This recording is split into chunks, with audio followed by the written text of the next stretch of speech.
I don't want to carry this load no more. Song by Wigmore Allen Gibbons. Hyperbolic Doomsday Jim. I like it. I think it works on so many Simpson-like levels. Yeah, we're going to talk about DOGE to put in this podcast. DOGE. I still hear from people that I know in my circle who say, but don't you know you have to cut the fat off of government's bloated, and it's a good thing that Trump is doing this. Isn't that wonderful that DOGE is going in and making government accountable? And well, this is my conservative Jim. Yeah, but not that. In other words, you can cut fat through attrition, do it that way. I believe there's too many government workers. I would rather have workers working than on the government teat. But saying that, I'm totally against DOGE. They go in there and they're just going to say, you're losing your jobs. And the cruelty of it is because you were not competent. So now you're not only ruining my job now, my pension, but now you're making it so I can't get another job because I'm incompetent. Thanks. You know what I mean? Cruelty seems to be the point. Oh, they are cruel. And I can't see this. Well, we had an indication that it was going to go that way when Elon Musk went on stage with a chainsaw. And wondered why people were upset. Yes. I'm cutting everybody's lives all apart. Oh, boy. And I got billions of dollars. I'm stopping aid to the poorest people dying who needed 12 cents worth of aid a day. And they're dying. And you can have the argument till the cows come home. Saudi Arabia, step up. They're not. Never mind that crap. You have the wealth, America. Share your wealth. Now you're saying, no, it's all mine. And trust me, Trump only looks at other countries as real estate. And he only looks at the government as a way to make money. They were S-hole countries. And he thinks that money is going to be his. And if someone don't stop him, it will be his. He'll take it. What about the workers who were in an earthquake zone? And I forget the country. I'm loath to name it. But they received their firing termination notices while they're out in the field helping with earthquake. What was that? It just happened, didn't it? Yeah. It was Thailand. Was it? Well, Thailand and Indonesia. Okay.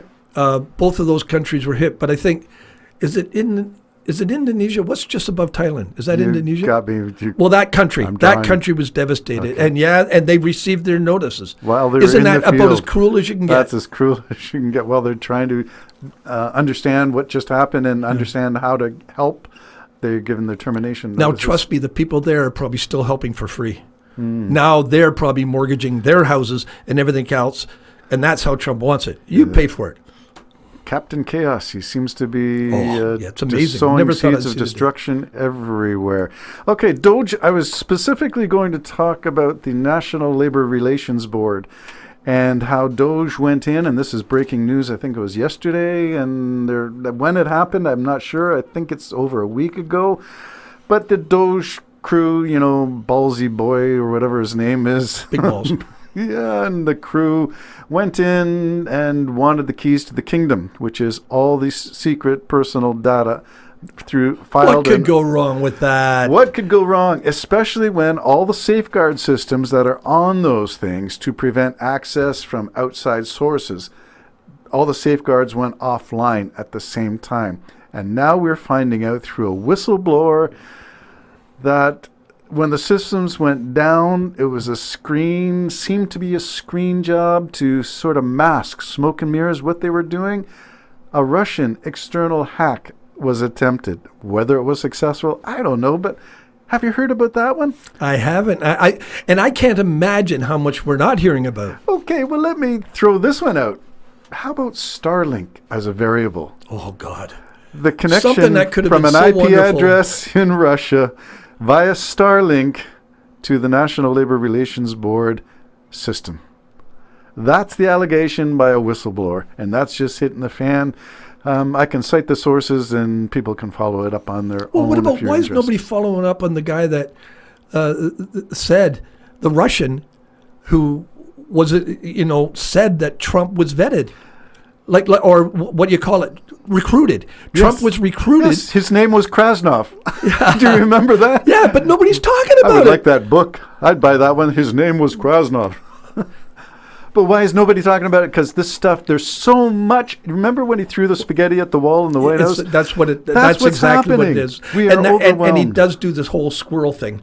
Yes. He really does. In order to, take away from this or take away from If that. the fire erupts over here, then he throws the shiny penny over there, and everybody goes over there. That's how he's doing it. Yeah, but I think he's in taking the CEO position of the United States of America. I think he might be getting overwhelmed. He might end up overwhelming himself with all of the side, because if it all comes in at once. So who really is controlling America if it's not Trump then? Because he really doesn't know what's going on. Well, the oligarchs, I think. The oligarchs. So well, look at. Are you talking about the rich, wealthy oligarchs, as in Musk, or the as in Jeff Bezos, as in, or the wannabes, or the guy wannabes. advising him on the tariffs? Well, we never. You realize that guy's hero and advisor is a made-up person. Oh, you are talking about Peter Navarro, who used the fake name to justify his sources. That's who he got his sources from. Yep. A guy that doesn't exist. Well, he does exist. It's an anagram of his name, Navarro. So so there's a lot of stuff, and what I'm trying to do is just sort out how bad it really is. And there's two types of oligarchs, I think. There's the wealthy guys, the rich billionaires, and the tech bros, as we call them. Then there are the people who are the malcontents, the people who are the advisors, like Stephen Miller, Steve Bannon. Steve Bannon was on the Bill Maher show, and I'm thinking, okay, I'm all for open-mindedness, and, on any given day I could probably sit down and have a beer with even a fellow I found repulsive and abhor, but I could probably do it because on some level we are all still human, and I would like to think I'm capable of that, rising to the occasion. But why he had people like Bill Maher went to the White House. Yes, he did, and that's the problem I'm having with. I'm wrestling with my conscience and saying, he came back with a more flowery picture of the president. Did you hear his? Yeah, I did. Oh, poor Bill Maher, you've lost your marbles, my friend. Well, the idea is too much dope, man, you don't know you're being conned.